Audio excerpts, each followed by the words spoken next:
Hey guys, and welcome to the Working Money Channel. XRP right now trading at 36.7, so 0.37 cents. Guys, we've seen some bullish momentum over the last several days now, and, it doesn't look like it is stopping anytime soon. So, of course, for XRP, we're getting past these former levels of resistance, which is looking very, very good for this particular coin. So we saw former levels back in, all throughout 2020, essentially, and even throughout late and mid-2019. But really, what we have to focus on now is getting up above this level here, ultimately kind of getting out of this slosh, 46.7. So if we can get above 46.5 cents, give or take, that would be getting up past the bulk of this.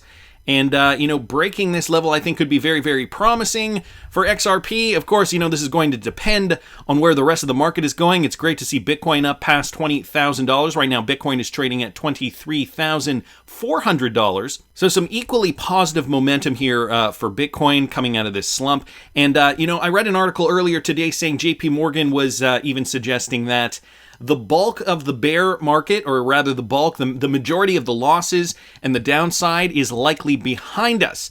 So, even if we come down and come up a bit and come down and come up a bit, generally speaking, the bulk of it is behind us. So all this stuff is kind of in our rear view mirror, which is nice. Even if we do see a little bit more down, it's ultimately going to trend upward from here. So it's not like we're going to be experiencing a multi-year bear market. At least that's not what JP Morgan is suggesting. So the market's looking fairly good, I gotta say. I saw this from Brad Garlinghouse a couple of days ago. When I saw this tweet, now this has to do with the Ryan Selkis tweet. Never thought I'd say this, but here we are.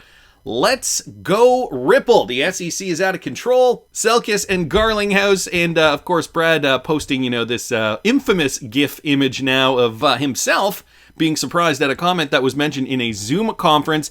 Just going along with this, Brad also just came out criticizing the SEC. This brought to us by Michael Branch here. Ripple CEO Brad Garlinghouse says the SEC prefers to operate in the dark. And what he was referring to was Commissioner Pham, Carolyn D. Pham, for calling out the SEC over its crypto regulatory approach.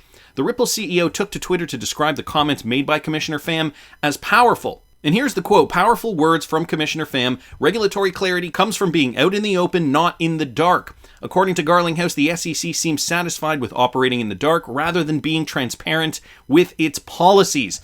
So it's all coming out now. Brad Garlinghouse has not shied away from this topic. Of course, we know the Ripple SEC lawsuit has been a pain point for not just the CEO of the company, but for the company itself. Of course, they haven't been hindered, though. They've been continuing to run the globe and, just partnering with all kinds of different organizations, financial institutions, and even, building their central bank partnerships as well. So this is really not affecting their business outside of the U.S., but of course, the United States is the biggest economy in the world, and, Ripple wants a piece of that pie, too. So, he's praising Commissioner Pham's comment with regards to the SEC. Meanwhile, the SEC is still in court pulling these petty tricks. Guys, this is coming from Ian Binns here on Twitter. SEC objects to XRP holders aiding Ripple's defense. So they do not want us to help out as the case against Ripple rages on. The SEC wants to see certain friends of the court, in quotes, in support of Ripple be barred from providing legal aid to the defense. The US SEC is attempting to block Ripple XRP holders from aiding in Ripple's defense and prohibiting attorney John Deaton from any further participation in proceedings. In its objection filed on Tuesday, but dated June 7th, the regulator opposed the decision to recognize 1,746 XRP holders as amici curiae, along with attorney John Deaton. Amici, just explaining here, it means friends of the court, an individual or organization not a party to a legal case, but is permitted to assist a court by providing information, expertise, or insights, in this case, in support of Ripple's defense. And, we have a lot of people in the XRP community who have been digging up a lot of stuff that would suggest that the SEC hasn't been completely forthright with their information, I guess, with their behavior, with their conduct, I guess I could say. It's coming out with all the ETHgate stuff. The ETHgate stuff is almost like, enough information for a separate YouTube channel on its own, just talking about that kind of stuff. And I think the SEC does realize that, I think we're in over our heads now. And we've been noticing some behavior from their lawyers that's kind of been a little unusual. It seems as though they're almost also pivoting their strategy. And, it's not looking good. Guys, I saw this from a couple of days ago now, and I know a lot of you guys know about this. This has to do with Brad Sherman and what he stated the other day. SEC should go after big fish crypto exchanges, U.S. lawmaker says. And so the SEC should be going after crypto exchanges that offered XRP, the chairman of the House Investor Protection Subcommittee said on Tuesday. In an oversight hearing closely watched by supporters of Ripple and the XRP cryptocurrency, California Representative Brad Sherman questioned the SEC Enforcement Director Gurbir Grewal on why the agency isn't investigating exchanges that offered the XRP cryptocurrency. So he is now making the insinuation that XRP is a security and that, the SEC should be going after these particular exchanges. And here is a quote: "You've gone after XRP because XRP is a security." He states it out right here, but you haven't gone after all the major cryptocurrency exchanges that process tens of thousands, if not more, transactions, said Sherman, a Democrat representing parts of the Los Angeles metro area. If XRP is a security, and you think it is, and I think it is, why are these crypto exchanges not in violation of the law? So this, I think, is overstepping his bounds a little bit. I mean, we still don't have a conclusion on whether XRP is a security or not. I mean, many of us already have our opinions on why we think it is not. But, for all intents and purposes, it still has not been decided by the court. So why is this guy going out and saying, well, XRP is a security, and, there have been exchanges that have been trading XRP, so let's go after those guys since they were doing something illegal? Sounds kind of whack, does it not? Grewal finally stated as a response here, he said that he can't talk about what matters we are looking at or not looking at the moment. That seems like the official boring response from the SEC, but noted that the SEC had brought a case against crypto exchange Poloniex for offering unregistered securities. So Grewal, although he is stating this non-answer, he's giving this non-answer as a representative from the SEC, he is also saying that we have done what you are saying we should do. We brought a case against Poloniex in this particular instance, and they were offering unregistered securities, but he's not actually saying that our stance is now firm on XRP because this is still an ongoing court battle. And I think if he misstepped, the XRP community would obviously be all over that. And, if the judge does allow friends of the court to enter to help out in Ripple's defense, this would just be another one of those times where, the SEC would be shooting themselves in the foot. We also got this recently, guys, from James K. Filan. From just yesterday, the SEC has requested permission to file a 30-page opening brief and a 10-page brief reply in support of the SEC's objections to Magistrate Judge Netburn's ruling ordering the SEC to disclose the Hinman speech documents, and Ripple is objecting on this. So here is the official statement, guys, from yesterday. The SEC respectfully submits this application for leave to file a 30-page opening brief and a 10-page reply brief in support of the SEC's objections to 3 orders. So now they're saying, we don't want this to be brought forth. Will these 40 pages be appealed, asks Johnny Bravo here, or a pre-approval? Is this objection standard prior to an official appeal? And Fred Rispoli just responds here, this is the appeal to Judge Torres we have been discussing for some time, and this one-page request is the SEC asking for permission to make sure its appeal is super long. That to me sounds like it's going to annoy the judges to no end. Fred continues down here by saying, interesting to see how Judge Torres responds to this minor request. Instinctively, I think she denies the request, but on the other hand, considering she is not going to overturn Judge Netburn, why not let the SEC waste time and money on 40 pages of garbage? Interesting point here. The Natural Cube down here saying the SEC has unlimited time and money, well, taxpayer money. They'll waste both forever if it means the SEC versus Ripple never ends. This statement seems, there's so much going on here, guys. I gotta say, there's the one camp saying, this has all been planned. It's all a show. It's just theater. It's a stage. Let's keep Ripple tied up in court for as long as we can so that we can implement our other thing over here. And then there's a part of me that just thinks this is just incompetence running rampant. Because the U.S. hasn't been on this from the get-go. We could have been getting regulatory clarity into the market, into the crypto space years ago, 5-6 years ago, even before the last bull run, yet nobody decided to touch it because nobody thought that it was going to be this influential. Fast forward to today, and here is where we are. We're kind of scrambling, or the government is kind of scrambling to figure all this out at the last minute. Yet at the same time, they want to do a good job about it. So I mean, I don't know. I mean, I feel like I could see the argument for it's all a show, keeping Ripple subdued, not allowing them to unleash XRP into the world, preventing them from flipping the proverbial switch, so to speak. But on the other hand, I wouldn't put it past the fact that this could be just incompetence running rampant. XRP Crypto Wolf saying, as usual, the SEC trying to do everything they can to delay the XRP lawsuit. The other thing too, right, is the SEC possibly wanting to delay, not because it's something nefarious behind the scenes, World Economic Forum related, but it could also be that they're making the play for the turf war. So by delaying this, they could buy some time to prepare for some other lawsuits that they know they can win. Considering this one, I'm thinking they're seeing that they cannot win. Anyway, there are a lot of different possible theories as to why they're doing what they're doing. Jeremy Hogan also just responding to this. The SEC is actually going to object to Judge Netburn's scathing order regarding attorney-client privilege and ask Judge Torres to overturn the order. This is the order in which Judge Netburn called the SEC's argument hypocritical. Someone needs to talk them off the ledge. And so people also just responding to Jeremy Hogan's comment on that. I wonder how it came to be that the SEC ended up as an organization filled with sociopaths who make use of dirty tricks to win. Something is obviously wrong at a systemic level. It's a complete joke that a regulator acts like this. This coming from Anders here on Twitter. Monkey down here saying, the big FU would be if Judge Torres filed a response today with the words denied. I hope she and her assistants are here somewhere relaying my message. This irrational charade needs to stop. Over a year of fighting for these emails, please. Jeremy Hogan seconds that motion. Okay, so the saga continues. Of course, there are many different angles from which we can look at this. The other thing that crosses my mind with regards to this is this latest news that we just recently received, guys. This is from Tuong Vai Lee here on Twitter. This time, the SEC also is bringing now charges, but their case is a little different. So they are now suing. They're bringing upon charges on a former Coinbase executive for insider trading, him and I think two others who are related to this alleged scam.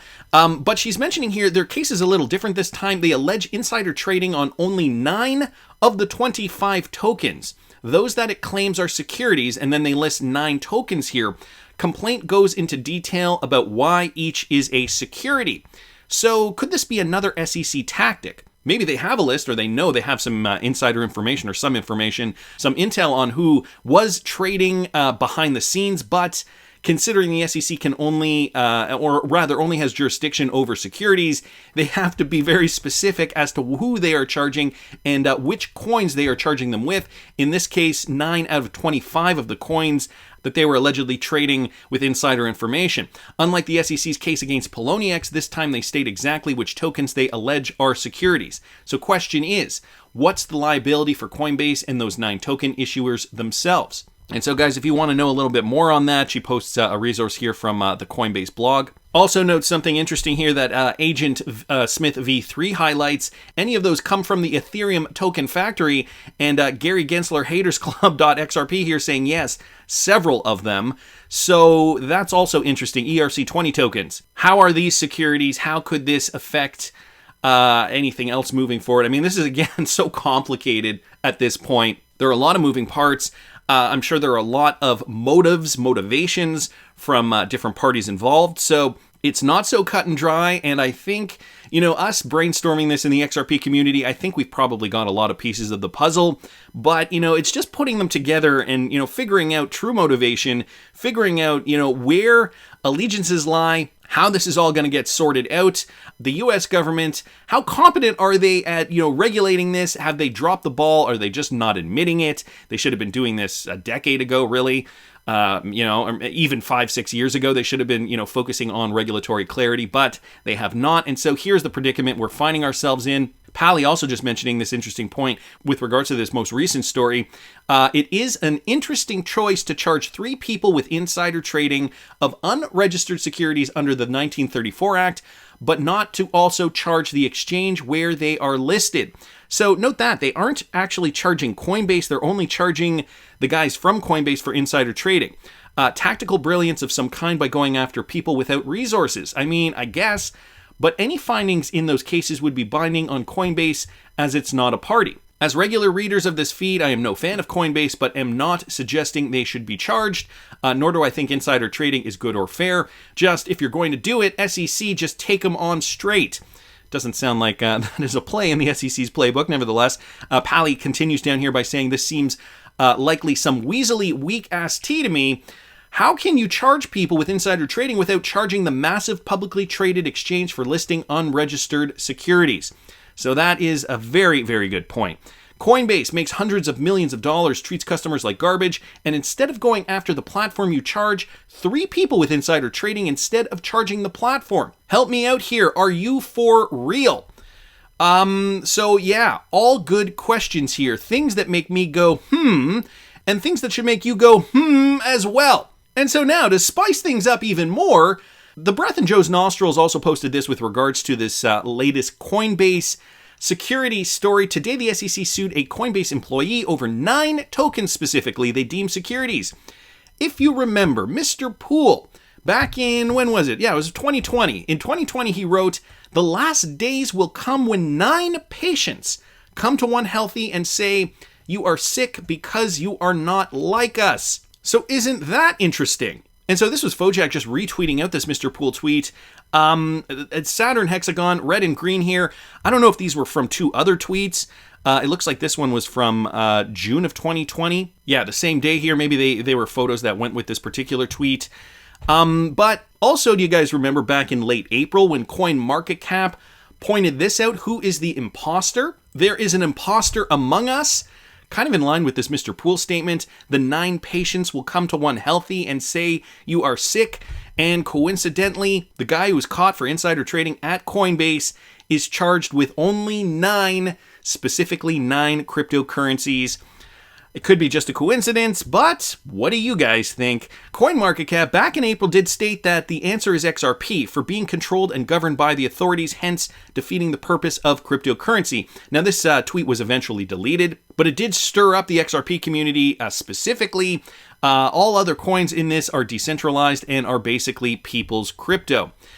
So a very astute observation here by the breath in Joe's nostrils. Wanted to thank him for posting that. I mean, it's like we're not getting answers. Why is the SEC just charging them for the 9? Do they figure they have jurisdiction over these because they can clearly define them as securities? That's, I think, the most obvious thing to kind of point out here. If you guys have some other opinions, please do throw it down in the comment section, or you can tag me over there on Twitter. So shifting gears a little bit here, guys, Anders on Twitter posted this with regards to XRP specifically, Sharia advisor licensed by the Central Bank of Bahrain. Okay, he's retweeting out this Wrath of Kahneman tweet where he stated in March, the Sharia Review Bureau concluded that the XRP token has a Sharia compliant utility and can be deemed Sharia compliant. Nice report and overview of XRP. Does describe the network as permissioned though. So this was a report that was put out a couple months ago now, but it does review XRP, Ripple's XRP specifically. So this is an entire report that was written specifically for the XRP cryptocurrency. An interesting choice. I mean, we know they are running on Ripple and XRP, and if they're Sharia compliant, well, to me, that translates to massive adoption in the Middle Eastern region of the world. So there's the entire report. I will link it in the description here for you guys. In conclusion, though, Sharia option, the XRP ledger is an open source blockchain on which XRP coins run. XRP is the native asset of the XRP ledger. Ripple developed the XRP ledger to facilitate cross-border payments between banks around the world. The ledger is a permissionless network of peer-to-peer servers that powers XRP operations. XRP is the native token and is intended to act as a bridge between hard-to-match fiat currencies. As such, the XRP token has a Sharia-compliant utility and can be deemed Sharia-compliant. So it is good to go in those Middle Eastern countries that do prescribe to Sharia law. I don't know how Sharia law works specifically within the financial sector or banking. Nevertheless, it is good. It has gotten the green light. And so what Wrath of Kahneman here is saying is that they have described the network as a permissioned network. Now, I know some of you guys may criticize that statement. However, I think it's going to be good for business down the road. Just think of like a private ledger versus a public ledger. For example, Panos here, though, disagreeing, saying there is nothing positive about calling it permissioned. It just just keeps the misinformation going. Also calling it open source, decentralized, and then putting permissioned, it's a complete contradiction, LOL. They need to better educate. Anders here saying, when working in the public sector or with the public sector, I'm sure fully decentralization and permissionless is probably not as much of a positive as it is within the crypto community. So you got to remember, right, this is within the context of banks. And banks want to maintain privacy. They want to maintain security. And so if it is a permissioned, there's the option. You can make it permissioned. You don't have to make it permissioned. And so it is technically permissionless. But for the bank's purposes, like let's say they're going to be running XRP on private ledgers for certain types of transactions, well, maybe permissioned, or the term permissioned, is what the banking sector wants to ultimately hear. And that is exactly what they are hearing here. Xander69 down here saying, that is fantastic. If it is Sharia compliant, Islamic countries can freely use it without prohibition. Great news. Anonymous VIP also saying, this is great. I knew this, but it's good to know it's officially Sharia compliant. So this is the state of XRP now with regards to Sharia law. Fully compliant for those Islamic countries. And this is going to be good for business, guys. This just means more adoption globally. Which brings me to this, an interview, guys, with Perry-Ann Boring on Fox Business. And Willy Wonka XRP here bringing this to our attention. Pay attention, he says, regulator crypto turf war? ? Bringing us back to the Coinbase story. Is the SEC pivoting, trying to make a case for particular coins as securities in and amongst all the chaos that is crypto regulation in the US? Listen to what Perry-Ann Boring has to say in this interview. Well, I'm in DC today. I've been here all week meeting with members of SEC and CFTC stakeholders. There is a pretty serious power grab between these two agencies, as well as the congressional stakeholders in the House Financial Services, Senate Banking, and the Ag Committee. They both want jurisdiction over this space, and there's a very interesting turf war playing out. And we are expecting to see legislative text on stable coins imminently, potentially within the next couple hours, or maybe by tomorrow. Wow. So the House Financial Services and the Banking Committee are trying to push a stablecoin bill and get that into law, and the Dems and Republicans are debating and negotiating that text as we speak. All right, can't wait to see what that is, and always thank you for keeping us abreast. Perry-Ann, thanks a lot. Talk to you again real soon.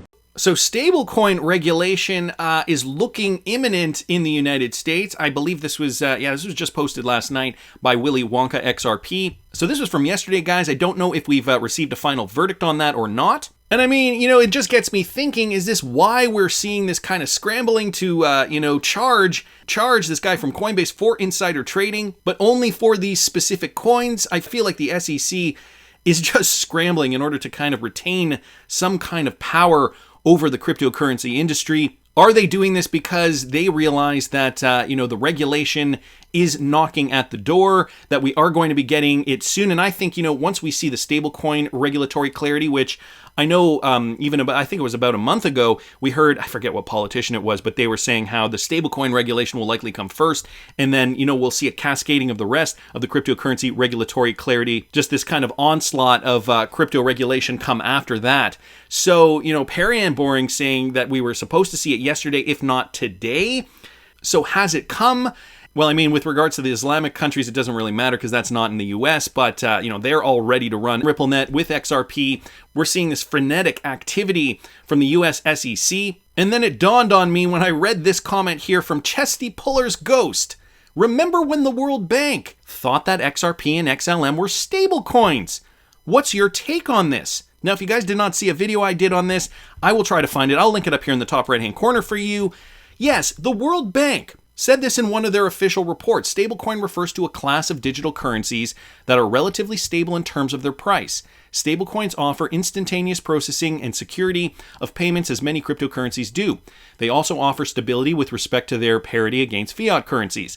Two digital currencies that fall into this category are RippleNet's native digital token XRP and Stellar's native cryptocurrency, the Stellar Lumen or XLM. And at that time we were thinking, how the heck are these coins stable coins when they fluctuate with the rest of the market? Well, could it be that these coins, although not stable today, are supposed to be stable at that high price point, at that high valuation, whether it's $50, $100, $10,000, at some point be at that high enough valuation to facilitate and to target those high value payments. Both Ripple and Stellar enable faster and more efficient cross-border payments relative to correspondent banking. However, they differ in that they're so it just kind of describes what they do. The bigger takeaway, though, is that they're referred to as stable coins in this document. And now that we're getting word from Perry and Boring, at least this is the news on the street, that stablecoins are going to be regulated in the US. Could this affect XRP and XLM clarity specifically if the World Bank is considering these coins stablecoins?